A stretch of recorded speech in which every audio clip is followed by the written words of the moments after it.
Voilà quelques années, déjà, que Baptiste Le Caplin a été identifié par le grand public.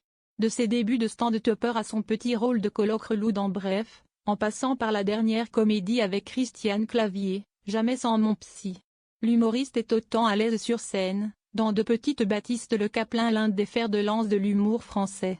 Et récemment, en pleine promo de son nouveau film, Avignon, Baptiste Le Caplin a été lourdement dragué par cette chronique. Au départ, rien ne laisse présager que Baptiste Le Caplin se tourne vers le stand-up. Et plus largement l'humour. Celui-ci se voit bien basketteur, discipline sportive qu'il a pratiquée durant 13 ans, atteignant le niveau national 3. Finalement, le pouvoir du rire est plus fort, plus attirant. Le jeune homme commence en tant qu'animateur pour enfants jusqu'en un an après, c'est le grand saut.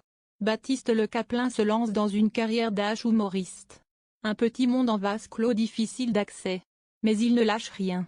Il signe son premier spectacle, en partie autobiographique. L'humoriste devient de plus en plus populaire.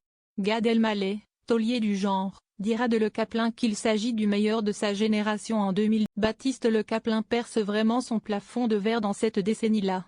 Il enchaîne les tournées sur scène, trouve son premier rôle au cinéma dans New York aux côtés de Manu Payet, se rapproche d'autres humoristes comme Arnaud de Samer ou encore Jérémy Ferrari. 2014, c'est la tête d'affiche de la comédie Libre et Assoupie. Il PRN de son envie. La même année, il se retrouve dans le bocal avec l'équipe des grosses têtes de Laurent Ruquier sur RTL. Pas de doute, Le Caplin a ramé mais il a fait son trou. Il multiplie les projets, autant présents à la télé qu'au cinéma mais aussi sur Internet. En 2020, celui-ci ouvre son premier comédie club dans Paris. Baptiste Le Caplin est partout, plus que 5 ans plus tard, Baptiste Le Caplin passe une tête dans Quotidien. Il vient faire la promo d'Avignon, réalisé par Johan Dionnet, primé au prestigieux Festival de l'Alpe d'Huez. L'intéressé est accompagné, pour l'occasion, de sa partenaire à l'écran, Alison Wheeler. Une comédienne très habituée de la fameuse émission présentée par Yann Barthès. Logique, elle y a été chroniqueuse pendant quelques années. Lors de l'interview, cette dernière s'est laissée aller à quelques commentaires un brin lourdeaux envers Le Caplin. Tu verras, lance Alison Wheeler au présentateur. Il est très sexy, on a envie de lui arracher le jean avec les dents. Baptiste Le Caplin, présent à ses côtés, est très surpris de cette petite confidence olé olé.